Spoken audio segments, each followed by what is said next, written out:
So hello and welcome बच्चों to the video number 62। और हमारा लास्ट यूनिट हम लोग आज चालू करने वाले हैं। मैं डायरेक्टली क्वेश्चन चालू कर रहा हूँ क्योंकि लास्ट हमने ग्रॉस टोटल इनकम का कंप्यूटेशन देखे थे। तो ग्रॉस टोटल इनकम कंप्यूटेशन के बाद आप लोगों का जो अगला चैप्टर है वो है कंप्यूटेशन ऑफ टोटल इनकम की टोटल इनकम कैसा निकालना है। और ये आपका लास्ट चैप्टर है। लास्ट चैप्टर में इसलिए बोल रहा हूँ क्योंकि 5th यूनिट आप लोगों को एग्जम्प्ट हो चुका है। हाँ, मेरे को मालूम है, ऐसा आप लोगों को पिछले सेमेस्टर में भी बोला गया था, लेकिन ऐसा कुछ इम्प्लीमेंटेशन नहीं हुआ था। लेकिन इस बार होने वाला है। इस बार यूनिवर्सिटी की तरफ से सारी चीज़ें प्रॉपर तरीके से होने वाली है। तो वीडियो नंबर 62 की अगर हम बात करें तो ये 4th यूनिट मतलब लास्ट यूनिट का फर्स्ट वीडियो है। और मैं डायरेक्टली क्वेश्चन पे जा रहा हूँ क्योंकि बाकी सारी चीज़ें आप लोगों को ऑलमोस्ट क्लियर है। क्या बोलता है देखो question, compute total income of mister x. Mister x की टोटल इनकम कैलकुलेट करो। टोटल इनकम कैसे कैलकुलेट करते, सारे हेड को ऐड करना है, ग्रॉस टोटल इनकम बनाना है, फिर ग्रॉस टोटल इनकम में से डिडक्शंस देना है, फिर डिडक्शन देने के बाद जो बच जाता है उसको हम लोग बोलते हैं टोटल इनकम। तो ये स्टेप हमको करना है। पांचों हेड को ऐड करें, पांचों हेड को ऐड करने के बाद जो आंसर आया उस आंसर में से उस आंसर को हम लोगों ने ग्रॉस टोटल इनकम बोले। और फिर ग्रॉस टोटल इनकम में से हम लोगों ने क्या दिए, डिडक्शंस दिए, एटीसी, एटीडी, एटीडीडी, एटीई, एटीयू। इनमें से जो भी डिडक्शन हम दे सकते वो डिडक्शन हमने दिए। और फिर उसके बाद में हम लोगों ने उसको माइनस करने के बाद आंसर निकाले। तो जो फाइनल आंसर हमको मिला उसको हम लोग बोलते हैं टोटल इनकम या नेट टोटल इनकम या टैक्सेबल इनकम, कुछ भी बोल सकते। एक सिंपल सा क्वेश्चन लेके आया आप लोगों को समझाने के लिए, आओ देखेंगे। Compute total income of mister x. Mister x की टोटल इनकम निकालो। अ डिसेबल्ड, अपंग है, डिसेबल्ड है, ऐसा इन्होंने बताया है हमको। तो फॉर दी असेसमेंट ईयर 2021, आप लोगों को चाहिए कि आप असेसमेंट ईयर 2021 के लिए इनकी इनकम निकाल करके दिखाओ। सैलरी इनकम दिया अपने को, मतलब सैलरी कंप्यूट करके दिया इनकी इनकम फ्रॉम सैलरी। कितनी है बोला, सैलरी 4,30,000 रुपये। तो उस सैलरी में एक ही आइटम है तो मैंने इनकम फ्रॉम सैलरी का ये देखो ये बनाया, एक income from salary, income from house property, income from business, income from capital gain, income from other sources. जो इनकम इनको हुए होंगे, जो हेड के होंगे वो हेड में हम लाएंगे और उसको सॉल्व करेंगे। लेकिन फिलहाल के लिए मेरे को एक ही इनकम दिख रही है सैलरी की, तो मैंने सिर्फ सैलरी लिया 4,30,000।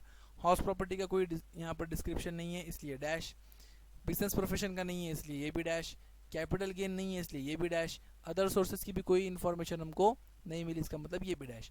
ये पांचों हेड को ऐड करेंगे तो क्या मिलेगा, ग्रॉस टोटल इनकम। तो ग्रॉस टोटल इनकम कितना है इनका, 4,30,000। अब इनको हम देंगे डिडक्शन देंगे एटीसी का। तो पहले जाएंगे एटीसी पे, तो इनमें से कोई आइटम है क्या जिसका हम एटीसी में डिडक्शन दे सकते हैं। तो यहाँ पर दिख रहा है ही डिपॉजिटेड ₹20,000 इन यूआरपीएफ। यूआरपीएफ में उन्होंने पैसे डिपॉजिट करे। अब एटीसी में हम लोग आरपीएफ का रिडक्शन दे सकते हैं, पीपीएफ का रिडक्शन दे सकते हैं, एसपीएफ का रिडक्शन दे सकते हैं, यूआरपीएफ का रिडक्शन हम लोग नहीं दे सकते। तो इसलिए एटीसी में इसका रिडक्शन मिलेगा क्या, नहीं मिलेगा, तो ये बेकार हो गया। उसके बाद मैंने बोला एलआईसी प्रीमियम, हाँ ये एटीसी के अंदर रिडक्शन मिलता है।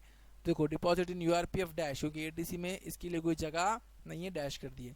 एलआईसी प्रीमियम का रिडक्शन मिलेगा, कितना मिलेगा, तो actual premium paid, right, actual premium paid या ये डेट के हिसाब से जाएंगे हम लोग। वो जो फाइल मैंने आप लोगों को दी हुई थी एटीसी की, वो फाइल आप लोग निकालो, उसके अंदर टेबल जो बना हुआ है एलआईसी का, उसमें देखो डेट लिखे हुए हैं। After 1/4, before 1/4/12, after 1/4/12, after 1/4/13। तो ये डेट देखो 15/6/2014 की है, मतलब आफ्टर 1/4/13।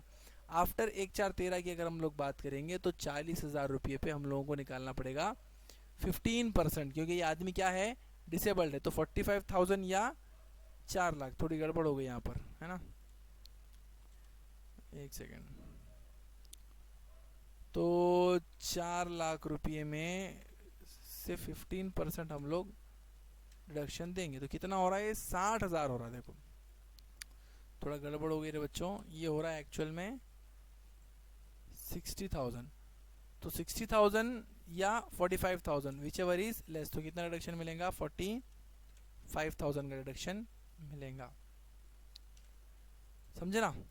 तो 45,000 का रिडक्शन मिलेगा क्योंकि 45,000 एक्चुअल प्रीमियम पेड या 4 लाख का 15%। 15% क्यों निकाला, क्योंकि डिसेबल्ड है। आप वो जाके टेबल पे देखो, आप वो टेबल देखो तो समझ में आता आपको। 15% लिए हमने, क्यों लिए 15%, क्योंकि डिसेबल्ड पर्सन है और आफ्टर 13 है, 13 के बाद डिसेबल पर्सन के लिए 15% देना है, तो इसलिए 13 के बाद 15% के हिसाब से 60,000 हो रहे। तो 45,000 या 60,000 दोनों में से विच एवर इज लेस लेते हैं, इसके लिए 45,000 हमने ले लिए। अब मेरे को ऐसा लग रहा कि एक चीज़ यहाँ पर मिसिंग है, आप लोगों को लग रहा क्या?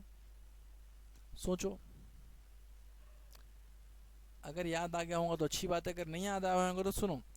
आदमी डिसेबल्ड है तो उनको एक और रिडक्शन मिलना चाहिए ना, कौन सा रिडक्शन मिलना चाहिए उनको ज़रा बताओ तो बच्चों?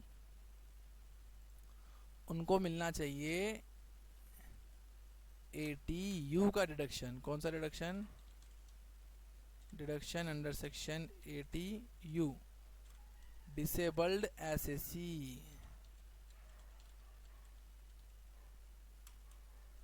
कितने रुपये का इनको डिडक्शन मिलेगा डिसेबल्ड SSC के नाम से? तो इनको मिलेगा डिडक्शन 75,000 का। क्यों 75,000 का डिडक्शन दे रहे सर आप? क्योंकि डिसेबिलिटी सीवियर नहीं है। डिसेबिलिटी सीवियर नहीं है इसका मतलब डिसेबिलिटी 40 to 80 के बीच में, सिर्फ डिसेबल्ड बोला। अगर डिसेबिलिटी ज़्यादा रहती, 80 प्लस रहती, तो 1,25,000 का डिडक्शन देते थे। तो 45,000 प्लस 75,000 ऐसा करना पड़ेगा हम लोगों को, तो 1,20,000 का इनको एक्चुअल में डिडक्शन मिलना चाहिए। तो अब 1,20,000 का डिडक्शन अगर देंगे, 4,30,000 में से 1,20,000 का डिडक्शन दिए तो बचता है 3,10,000 रुपया। तो ये है एक्चुअल में इसका आंसर। थोड़ी गड़बड़ हो गई थी यहाँ पे क्योंकि वो भूल गए थे हम इसको भूल गए थे ATU को। ATU है डिसेबल्ड SSC, क्योंकि SSC खुद क्या है? डिसेबल्ड है। तो 45,000 रुपीज़ आया LIC प्रीमियम, और डिडक्शन अंडर सेक्शन ATU आया है 75,000। 75,000 या 1,25,000 दोनों में से कुछ भी दे सकते हैं आप। तो हमने 75,000 क्यों दिए? क्योंकि इन्हों डिसेबल्ड है। अगर इन्हों सीवियरली डिसेबल्ड बोलता तो हम 1,25,000 का डिडक्शन देते थे। ओके, सो हमने आंसर निकाल लिए। कैसा हमने आंसर निकाले देखो, पांचों हेड की टोटल किए, ग्रॉस टोटल इनकम बनाए, फिर जो भी डिडक्शन उनको दे सकते थे वो डिडक्शन की टोटल करके वो डिडक्शंस उनके ग्रॉस टोटल में से माइनस कर दिए, तो जो बच गया वो होता है उनका नेट टोटल इनकम या टोटल इनकम या taxable income. Okay, so thanks for watching the video. If you have any query you can WhatsApp me.